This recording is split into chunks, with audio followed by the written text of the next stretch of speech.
নমস্কার সমস্ত ইউটিউব পরিবারকে আমার ইউটিউব চ্যানেলের পক্ষ থেকে স্বাগতম জানাই।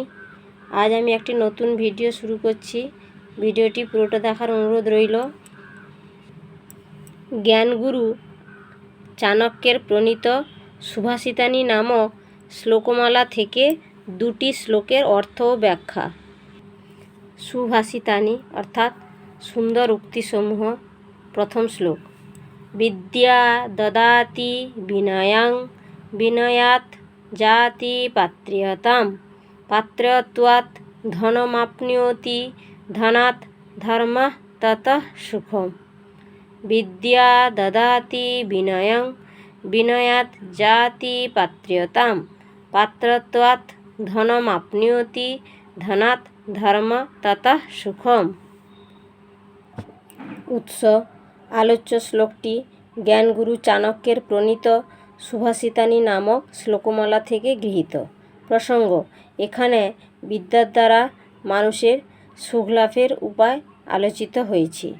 বিদ্যা বিনয় দান করে, বিনয় থেকে যোগ্যতা আসে, যোগ্যতা থেকে অর্থ লাভ হয়, অর্থ থেকে ধর্ম এবং তারপর ধর্ম থেকে সুখ লাভ হয়। ব্যাখ্যা। বিদ্যা আসে পড়াশোনার মাধ্যমে, আর এই বিদ্যা বিনয় দান করে। বিনয় থেকে নম্রতা ও ভদ্রতা প্রকাশ পায়। বিনয় থেকে আবার উপযুক্ত যোগ্যতা অর্জিত হয়, অর্থাৎ উচ্চতর ডিগ্রি অর্জন করে চাকুরিজীবী করে অর্থ উপার্জন করা যায়, কিংবা ব্যবসা বাণিজ্য করেও অর্থ উপার্জন করা যায়। আবার শিক্ষালাভের পরও হাতে কলমে কর্মশিক্ষার মাধ্যমেও অর্থ অর্জিত হয়। ধন বা অর্থ থেকে ধর্ম আসে। প্রতিনিয়ত মানুষ যে যা কর্ম করে থাকে, অর্থাৎ যেটি করণীয় কাজ, সেটিকেও ধর্ম বলা যায়।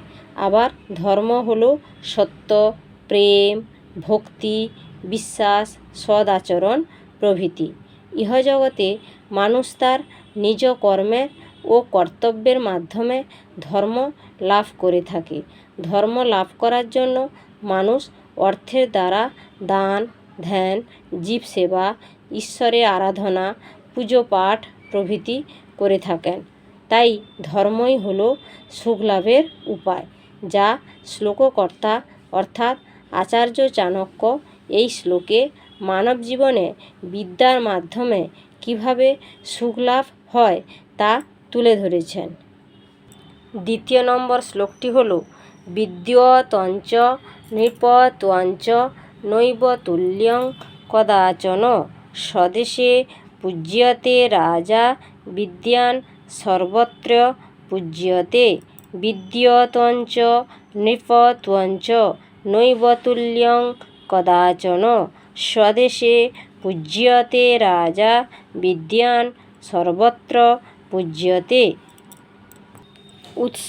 আলোচ্য শ্লোকটি জ্ঞানগুরু চাণক্যের প্রণীত সুভাষিতানি নামক শ্লোকমালা থেকে গৃহীত।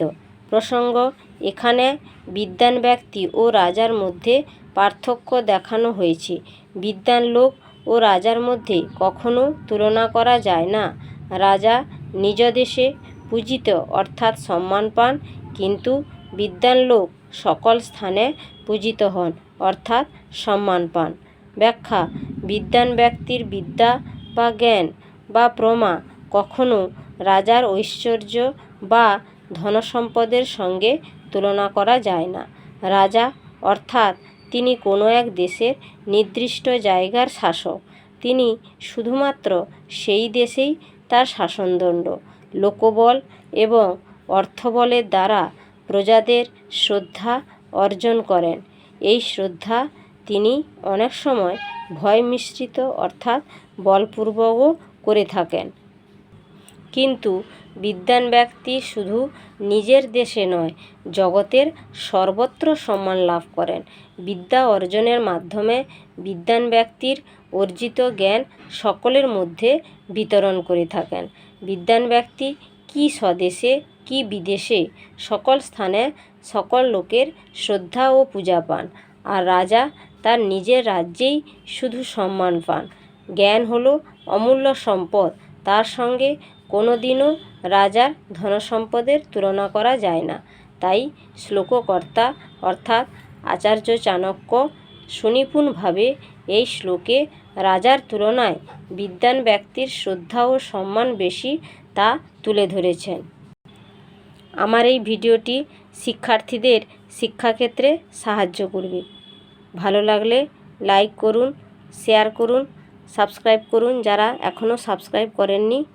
আজ এই পর্যন্ত।